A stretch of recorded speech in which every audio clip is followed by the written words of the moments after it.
Tausiah.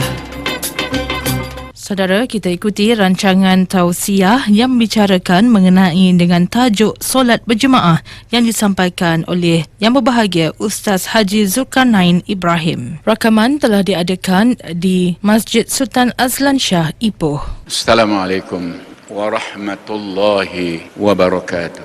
Alhamdulillah nahmaduh wa nasta'inuh wa nastahdi wa nastaghfiruh wa na'udzu bihi min syururi anfusina wa min sayyiati a'malina man yahdihillahu fala mudilla lahu wa man yudlilhu fala hadiya lahu.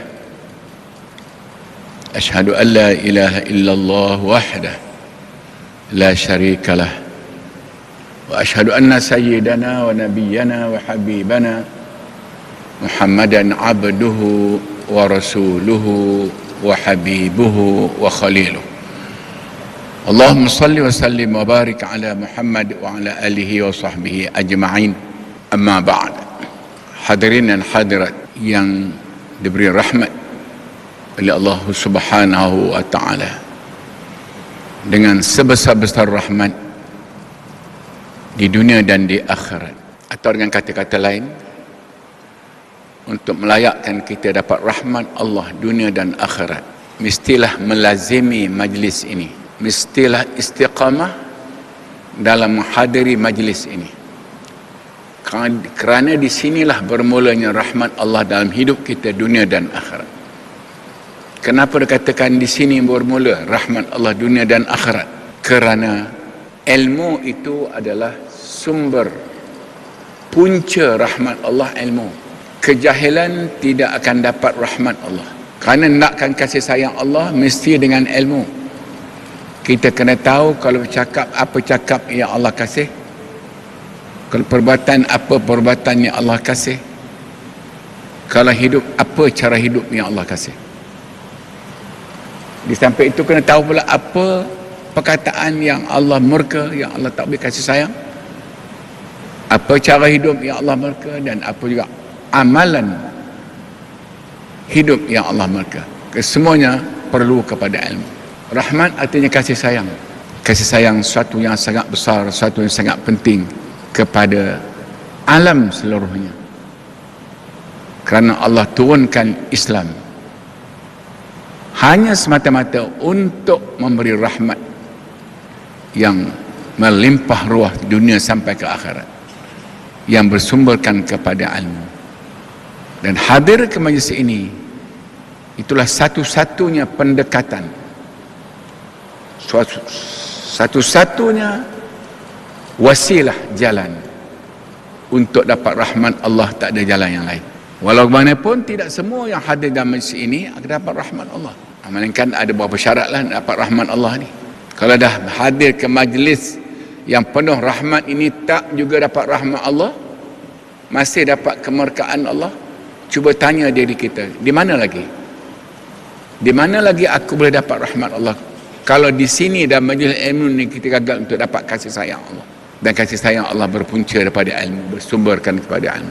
Kalau tak datang kemari, tak dapat rahmat Allah, maka seluruh urusan hidup kita dalam kederhakaan kepada Allah yang paling besar, dalam kesesatan hidup yang besar. Na'udzubillah min zalik. Ada dua tiga orang tadi saya nampak dalam solat. Saya terpaksa tegur, anak saya diamkan, saya berdosa.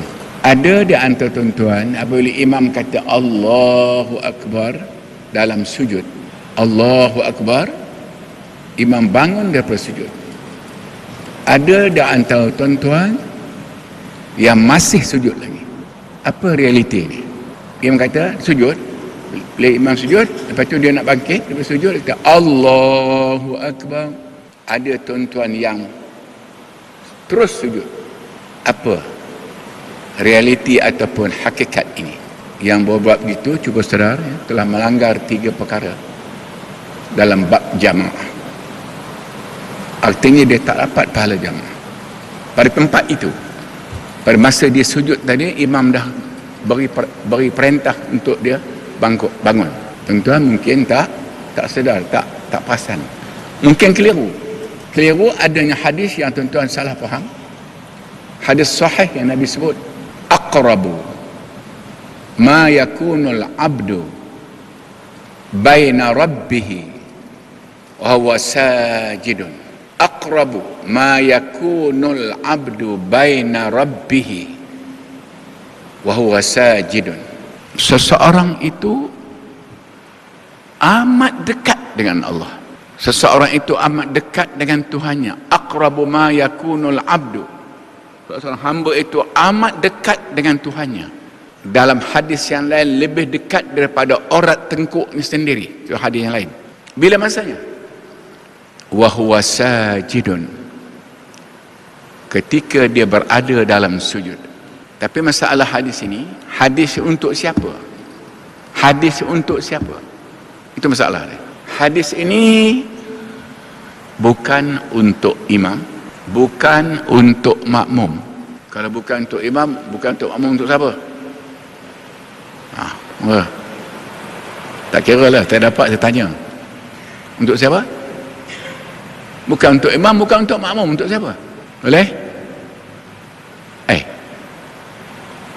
Sana.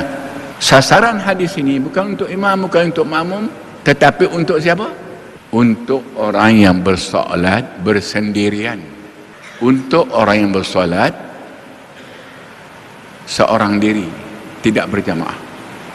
Lagi panjang dia sujud, lebih besar pahala dia. Tidak untuk imam, tidak untuk makmum. Kadang-kadang saya dengar adalah orang mengatakan, oh ini kita kena lamakan sujud ni, kita dekat dengan Allah. Tu ada yang kata, untuk kita lamakan sujud dekat dengan Allah, lebih dekat daripada orat tengkuk kita sendiri. Jangan cepat-cepat sujud. Tak boleh kata begitu secara umum. Hadis ini hanyalah untuk orang yang solat seorang diri. Kenapa hadis ini tidak untuk imam?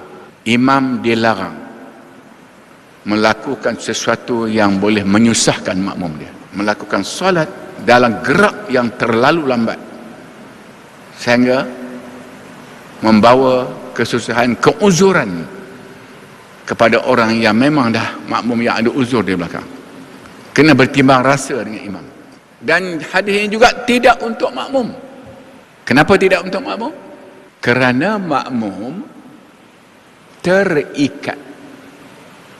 Seluruh pergerakan solatnya, seluruh perbuatan pergerakan solatnya terikat dengan imam. Dia wajib melaksanakan perintah imam. Dia bergantung solat dia kepada perintah imam. Inilah yang tersirat di sebalik hadis sahih riwayat Al-Imam Ahmad. Nabi bersabda dalam hadis yang panjang. Saya nak ambil satu saja kan berkaitan dengan yang tadi. Nabi kata, "Idza kabbara al-imamu fakabbiru wa la tukabbiru hatta yukabbir." Ulang balik. Boleh catat. Idza kabbara al-imamu fakabbiru wa la tukabbiru hatta yukabbir. Apabila imam bertakbir, ataupun dengan lebih jelas, apabila imam telah selesai bertakbir. Bila imam selesai takbir? Setelah imam kata akbar, setelah, bukan semasa. Setelah imam kata akbar, berarti dah habis takbir dia. Fakabbiru, ketika itu kamu hendaklah takbir. Masalah apa tadi saya sebut tadi? Imam Allahu Akbar dah habis. Tuan-tuan, ada yang masih sujud lagi. Dan Nabi ulang lagi pula, wala tukabbiru, tapi jangan kamu bertakbir hatta yukabbir, sehingga ia selesai bertakbir. Maknanya jangan lambat sangat sehingga imam dah takbir kita tak takbir lagi, atau yang cepat sangat imam belum selesai takbir kita dah bertakbir. Ini perintah Rasul. Jadi saya kata tadi, dengan tuan-tuan buat lepas tuan-tuan takbir, lepas imam kata Allahu Akbar dalam sujud, tuan-tuan masih sujud lagi, terutama sujud yang terakhir, rakaat terakhir, sujud yang terakhir, ada orang yang dia sujud begitu lama sedangkan imam dah duduk tahiyat akhir dah. Perkara ini memang kena ikut sungguh-sungguh lah sunnah ni. Sebab Nabi kata, sallu kama ra'aitumuni usalli. Solatlah kamu macam mana kamu lihat aku solat. Ataupun solatlah kamu macam mana aku suruh kamu solat. Hadis ni aku nak huraikan panjang hadis ni. Jadi hadis dia kata, bila imam dah habis sebut bar, hendaklah kamu takbir Allah Akbar, sambung takbir Allahu Akbar, kita pun Allahu Akbar. Terutama pada takbiratul ihram. Sebab itu takbiratul ihram bila imam kata Allahu Akbar, terus Allahu Akbar. Jangan baca doa iftitah, jangan baca qul a'udzu birabbin nas, jangan baca apa lagi yang tak baca talu. Jangan baca istighfar, astaghfirullahalazim, jangan. Hatta jangan baca usalli pun jangan. Masa semua itu dah lepas, bila imam nak habis saja takbir. Bila imam habis saya takbirnya, lepas dia kata bar, fakabbiru, kamu terus takbir. Baru kalau tak dalam solat apa ni, dalam takbiratul ihram, baru kita dapat pahala solat jemaah 100%. Kalau lambat, takbiratul ihram lambat, tik tik tik tik, yang ketiga baru kita takbir Allahu Akbar. Tik yang ketiga lah baru bermulanya solat kita. Solat jemaah kita bermula detik yang ketiga daripada solat imam. Ada juru catatnya, ada yang pas apa yang tulis markahnya. Maka untuk itu imam kena beri ruang kepada makmum. Imam satu hal juga, naik atas ambil imam terus Allahu Akbar, jangan. Siapalah imam kalau tak ada makmum? Kerana ada makmum lah adanya imam. Imam dia kehendaki melayani makmum, menyantuni makmum, bersikap mesra dengan makmum, berpaling menghadap makmum. Ini Nabi buat. Idza uqimatis salah fa aqbala alaina Rasulullah sallallahu alaihi wasallam biwajhihi faqal sawwus sufufakum warussuha wasuddul khalal. Dan Nabi bila iqamah habis, Bilal dah kata, dah habis iqamah, Allahu Akbar, Allahu Akbar, kemudiannya la ilaha illallah, Rasulullah terus bangun. Habis iqamah, Rasulullah terus bangun Rasulullah sebagai seorang imam, dan dia bangun menghadap mukanya kepada kami. Untuk pandang daripada kanan sampai ke kiri, panjang, dengan muka yang ceria, dengan muka yang mesra, dengan penuh hormat. Sambil dia kata, sawwu sufufakum, sila rapatkan saf-saf anda, warussuha, rapat-rapatkan dia sehingga berlaku sentuhan. Fa inna fihi barakah, sentuhan itu ada keberkatan. Dan kecil-kecilkan dia, jauh-jauhkan dia, jangan. Russuha, rapatkan saf itu sehingga berlaku sentuhan. Wasuddul khalal, dan tutup semua lompang-lompang. Khalal ni ruang-ruang yang renggang, tutup. Satu hadis yang lain, a'zamu khutwatin indallahi khutwatun masyaha lisaddil khalal. Langkah yang paling baik yang seseorang itu melangkah ialah langkah orang yang nak memenuhkan saf walaupun dalam semayang.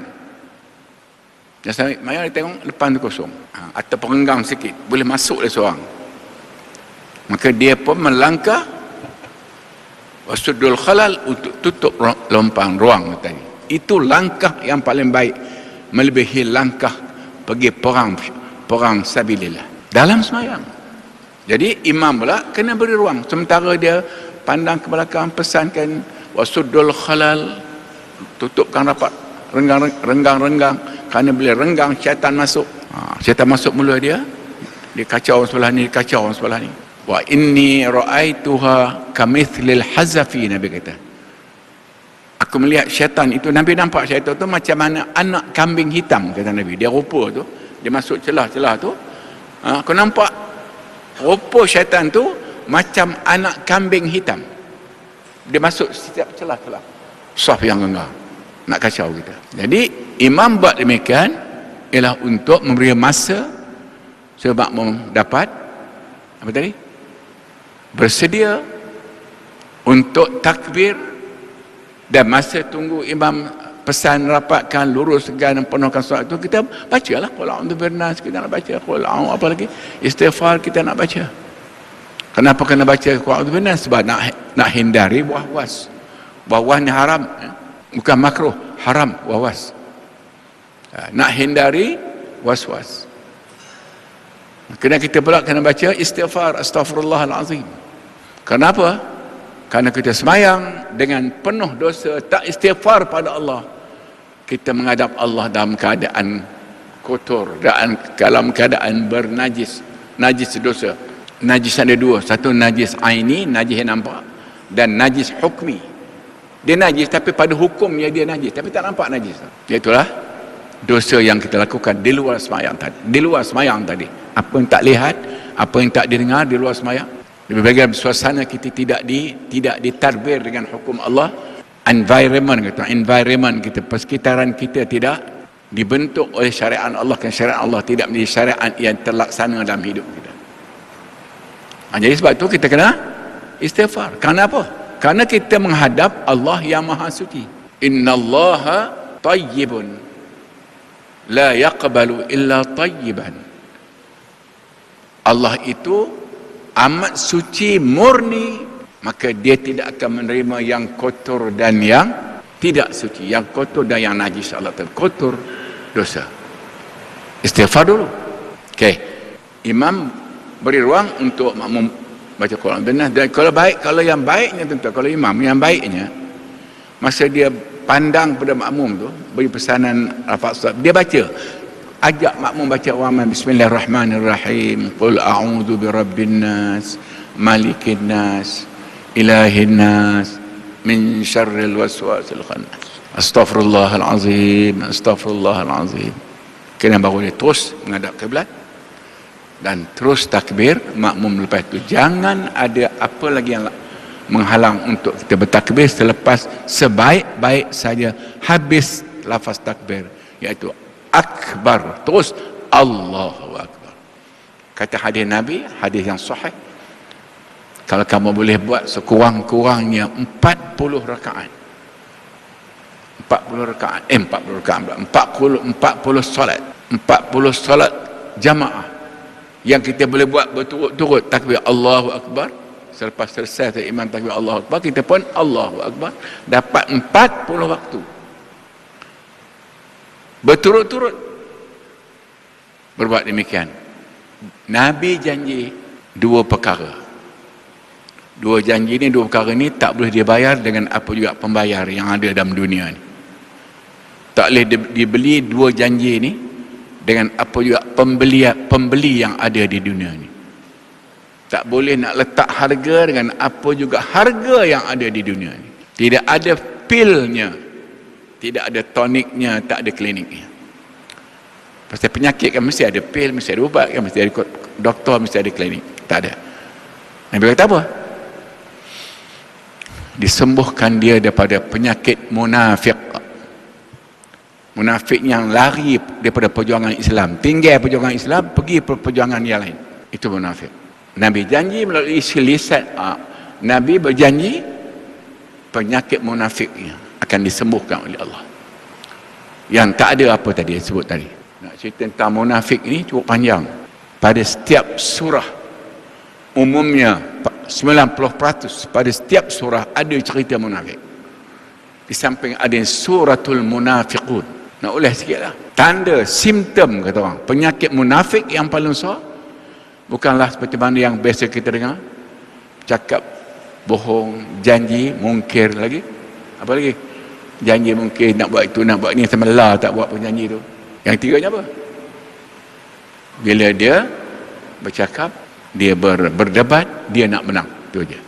Tapi sebenarnya penyakit munafik yang paling besar yang Quran sebut sebagai senarai pertama pada penyakit munafik ialah fi qulubihim maradun fazadahumullahu marada. Di awal surah Al-Baqarah. Fi qulubihim, di hati mereka itu, dalam hati mereka itu. Maradun, ada satu penyakit yang bersarang, penyakit yang amat kronik. Apa penyakit itu? Maradun. Maradun artinya syakkun fi ayatillah, tak yakin dengan ayat Allah, tak yakin dengan Islam, tak yakin dengan perjuangan Islam. Sebab itu dia lari perjuangan Islam, dia tak duduk dalam perjuangan Islam, dia tak yakin. Umrah dia pergi, dia tak tahun pergi umrah. Zakat ke, solat apa dia buat, akikah ke dan sebagainya buat, tapi dalam hati dia tidak yakin dengan hukum Allah, tak yakin dengan hukum Allah. Payah hukum Allah ni. Kemudian fazadahumullahu marada, kerana dia tak mau ubat penyakit dia. Di antara ubat tadi cuba dapatkan takbiratul ihram 40 waktu berturut-turut. Itu cara satu-satunya yang Nabi sebut dalam hadis dia, satu-satunya juga yang Allah sebut melalui lisan Nabi-Nya SAW ialah ubatnya 40 waktu berjamaah berturut-turut dan dapat bertakbir sebaik-baik saja imam bertakbir. Kemudian yang keduanya penyakit yang dirawat, bukan penyakit, apa ni? Yang keduanya ialah tawaran masuk syurga Allah Subhanahu Wa Taala. Memang boleh bersih daripada penyakit munafik, memang masuk syurga.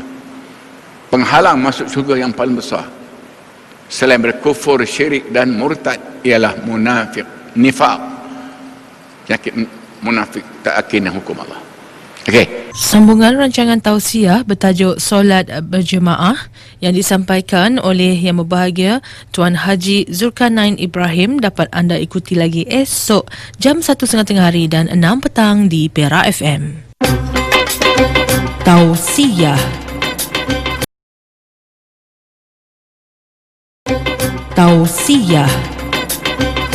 Kita ikuti sambungan rancangan tausiah bertajuk Solat Berjemaah yang disampaikan oleh Tuan Haji Zulkarnain Ibrahim, telah pun dirakamkan di Masjid Sultan Azlan Shah, Ipoh. Jadi saya sebut tadi, ada 3 perkara tuan-tuan yang buat demikian, tak bangun selepas imam kata Allahu Akbar, tuan-tuan masih sujud lagi, melanggar 3 peraturan solat jamaah yang amat merugikan.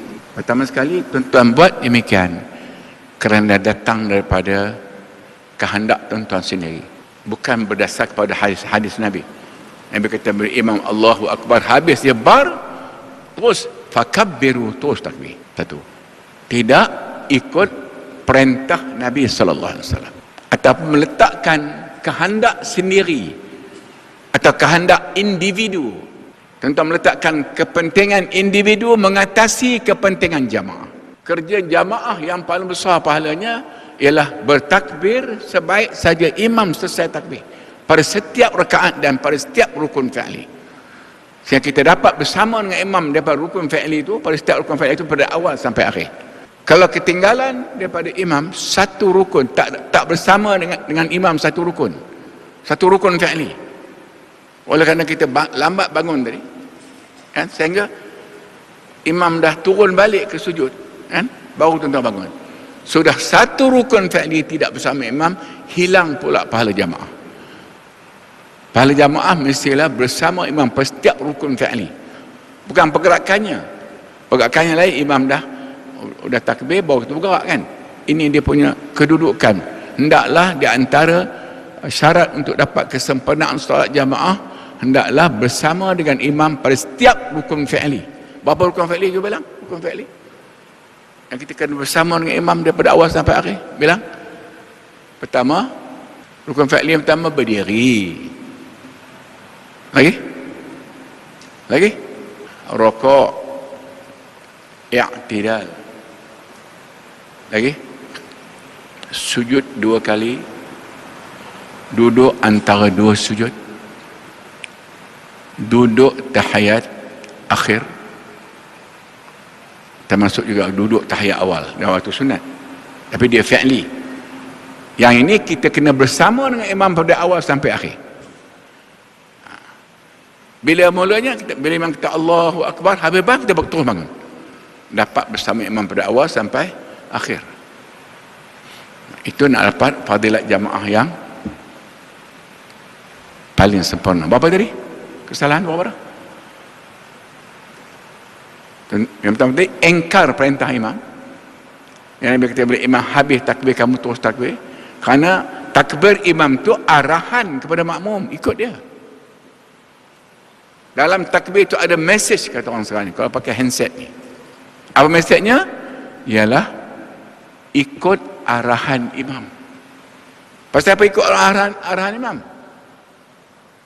Kerana tadi tuan-tuan kata makmuman dalam report solat tadi, dan takbir, makmuman. Kena ikut arah imam. Ikut arah imam adalah wajib, bukan sunat. Wajib pula, wajib yang paling besar, wajib jamaah namanya, bukan wajib individu. Tuan-tuan kalau baca Fatihah itu wajib individu, tahu tak? Baca Fatihah. Kerana tuan-tuan seorang pun, tuan-tuan baca, semain seorang baca Fatihah. Ya, ini adalah wajib jama'i, wajib jamaah, wajib ramai. Kepentingan jamaah, kepentingan kepimpinan, itu arahan pemimpin, wajib diikut. Kerana kita terikat dengan pemimpin melalui makmuman, maka arahan ini tidak lagi diikut, kerana tuan-tuan meletakkan kepentingan tuan-tuan lebih utama daripada kepentingan jamaah. Hati tuan, tidak, aku nak baca panjang ni, baca panjang tasbih apa semuanya. Ada hadis, itu salah. Kalau pegang hadis itu salah. Hadis itu bukan untuk makmum. Kerana Nabi kata, bila imam habis takbir, kamu hendaklah takbir. Tengah apa pun tinggal. Faham Ini peraturan jamaah. Kadang-kadang tak sempat baca Fatihah, kita terlambat kan. Allahu Akbar, imam rokok. Macam mana? Kita nak baca terus ke Fatihah? Macam mana? Tinggalkan Fatihah tu. Kerana perintah imam lebih besar daripada Fatihah. Ini kena faham. Itu Fatihah. Kadang-kadang tuan-tuan datang, imam sedang duduk tahiyat awal. Kita datang. Terus takbir, Allahu Akbar. Lepas tu buat apa? Buat apa? Apakah nak baca Fatihah lepas tu? Nak baca doa iftitah? Tidak. Allahu Akbar, pegang, terus duduk tahiyat awal. Berapa rukun tinggal? Ya Allah, tak nampak ke benda ni? Berapa rukun tinggal kan? Fatihah tinggal, qiyam tinggal, rokok tinggal, rakaat, berapa pula rakaat tinggal. Kadang-kadang tuan-tuan datang, imam sedang tahiyat akhir, takbir Allahu Akbar, terus duduk tahiyat akhir. Berapa rakaat hilang? 4 rakaat hilang. Kalau semalam itu 4 rakaat. Itu peraturan. Betapa pula sujud tadi yang tuan-tuan angkat bangkit kemudian amat rugi. Ada perkara yang besar lagi pun kita kena tinggalkan. Kerana meletakkan kepentingan jamaah, kepentingan ramai, dan kepentingan kepimpinan paling besar dalam hidup kita. Tapi kepimpinan yang macam mana? Itu ada ciri-ciri pada kepimpinan imam. Yang ketiga kesalahannya, yang buat yang tadi. Ingat yang ketiganya, yang pertama tadi, engkar perintah imam. Yang kedua, tuan-tuan ikut kehendak tuan-tuan sendiri, yang bercanggah dengan hadis Nabi SAW. Yang ketiganya, tuan-tuan tidak duduk bersama imam, tidak berada bersama imam daripada awal. Kata imam duduk tak akhir ke, imam naik atas, kita duduk masih duduk sujud lagi. Mana kita engkar perintah imam, menyebabkan kita tak bersama dengan imam sebagaimana yang diperintahkan oleh imam. Dah 3 salah. Kerugian besar. Dan yang keempatnya, yang keempat pula kesalahannya, ialah tuan-tuan tidak bergerak bersama imam. Disebut dalam hadis Nabi SAW, bila para makmum, bila Nabi kata Allahu Akbar, mereka serentak bangun. Serentak bangun kerana perintahnya satu, arahannya satu, maka pelaksanaan ke perintah itu satu. Macam tuan-tuan bayang macam ni lah, macam apa? Macam kawat lah ni, orang kawat tadi selalu ni. Ni yang duduk depan ni. Berapa tahun dia kawat. Ada tak yang dalam kawat seorang yang lambat? Ada. Orang dah pusing, bawa kemudian boleh pusing, ada. Kalau ada pun dia kena kena jemur sekejap. Kena jemur. Maka dia tidak bergerak bersama-sama imam yang lain kerana dia dipandang macam orang yang ganjil dalam jamaah, maka dia tak dapat pahala sebanyak mana makmum yang berjamaah itu. Sebab Nabi kata, di antara kelebihan solat jamaah ialah setiap orang dapat pahala, kata ada 10 orang kan, setiap orang dapat 10 pahala daripada jamaah.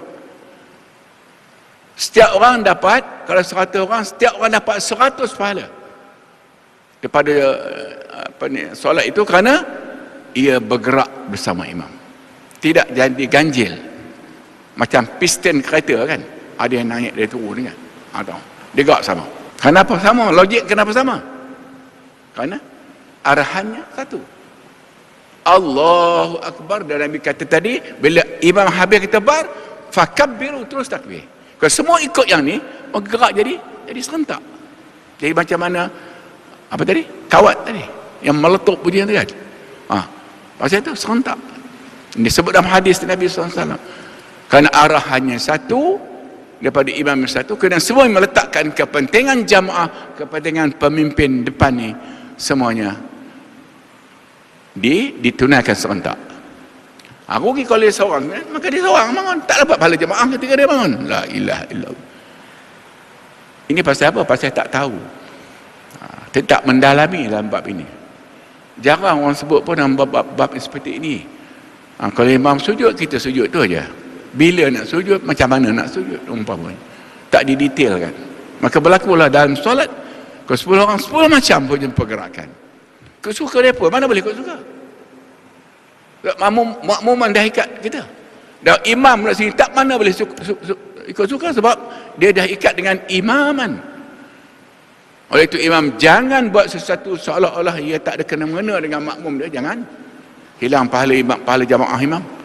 Terutamanya makmum jangan, silakan. Terutama makmum jangan sekali-kali buat sesuatu seolah-olah dia tak ada hubungan dengan imam dia. Di antaranya bangun lambat. Jadi dua belah pihak, imam dan makmum, mempunyai hubung kait yang besar antara kedua-duanya. Ataupun yang katakan yang terlain, imam ada tanggungjawab kepada makmum, dan makmum pula ada hubung kait yang besar dengan imam. Kalau dia buat tak betul, menyebabkan solat dia cantik macam mana pun, pergerakan dia tak betul, akan menyebabkan hilang pada jamaah, malah akan menyebabkan solatnya dibatal dan haram, na'udzubillah zalim. Ini kena fikir, kena tak boleh gerak sukalah. Mana apa pun Islam, mana boleh ikut suka? Ikut suka aku mana boleh? Makmum ada kaitan dengan imam, kata yang besar, hubungan yang besar, tugas yang besar dengan imam. Lebih besar pula tugasnya imam dengan makmum, sehingga imam penentu kepada kesempurnaan atau kekurangan kepada makmum dia. Jangan menyebabkan imam menyebabkan solat makmumnya cedera, solat makmum tak sempurna oleh kerana imam. Lebih bagi makmum pula jangan buat sesuatu yang boleh menyebabkan solat dia terputus hubungan dengan imam, sehingga dia tak ikut arahan imam sebagaimana yang dikehendaki. Kecuali lah kalau kita sembahyang seorang, kan, kita sembahyang seorang, ikut suka kita nak sujud 3 jam, okey, tak apa, tak ada apa hubungan kita kan, kita sembahyang seorang-seorang, tak siapa nak kita ikut, kerana kita bersendirian. Tapi jamaah jangan, masih ada peranan dalam menentukan yang lain sempurna atau tidak. Cuba tuan-tuan perhati, kalau kadang-kadang kita boleh nampak di Mekah, beratus ribu orang kan, bila memang kita Allahu Akbar macam mana, nampak rap sekali kan, turun mereka, tambah sujud pula, Allahu Akbar, turun serentak, ya Allah, cantik betul. Tak ada yang tertinggal. Kalau kita tinggal ada 2-3 orang, itu kerana keunzuran dia mengkali, kan, dia tak bergerak cepat. Tapi itulah dia, cukup cantik. Kalau di Malaysia ni tak berapa nak nampak. Jadi 4 tadi, ulang balik. Bila tindakan tuan-tuan tadi, yang mendahului imam memang dah haram dah, itu tuan-tuan tahu dah, tak usah hulai, yang itulah. Bergerak bersama imam, imam bergerak, tuan-tuan bergerak, itu tuan-tuan tahu dah, habis pahala jamaah. Ataupun imam takbir belum habis takbir, tuan-tuan bertakbir, itu tuan-tuan tahu dah menghilang kepala jamaah.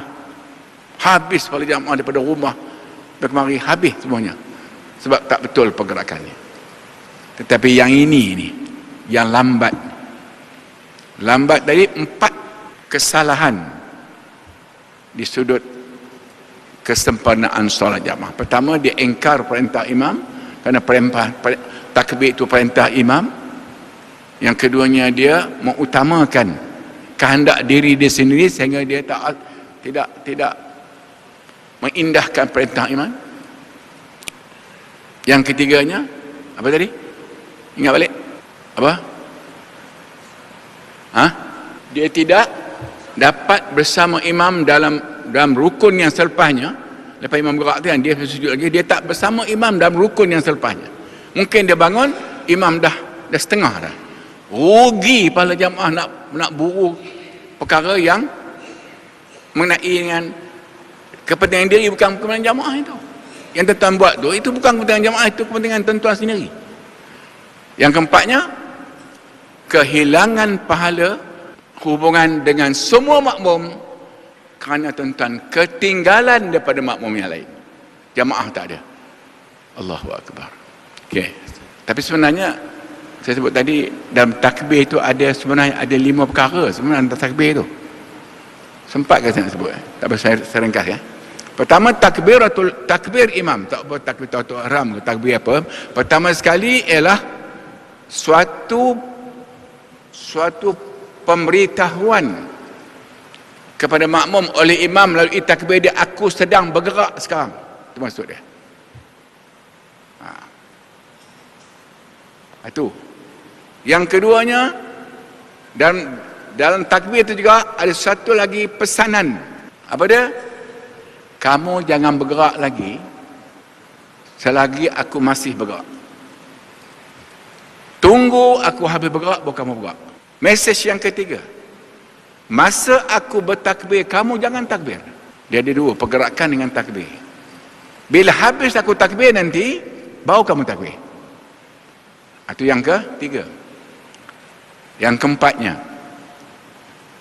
hendaklah kamu bergerak serentak, atau disebut sebagai arahan untuk selaras, untuk gerak selaras di antara semua makmum, selaras, seragam dalam pergerakan dalam takbir. Dan yang keempatnya, keempat kelima ke? Yang keempat kelima ke? Ialah ianya suatu panduan. Beri panduan pada makmum. Bila imam kata Allahu Akbar, panduan apa? Bila habis bar, maka terus kamu bergerak ikut. Itu panduan, sebab itu takbir itu kuat. Semayang perlahan pun takbir kuat. Kerana nak beri panduan, dia 5 mesej dia. Satu pemberitahuan, imam sedang bergerak.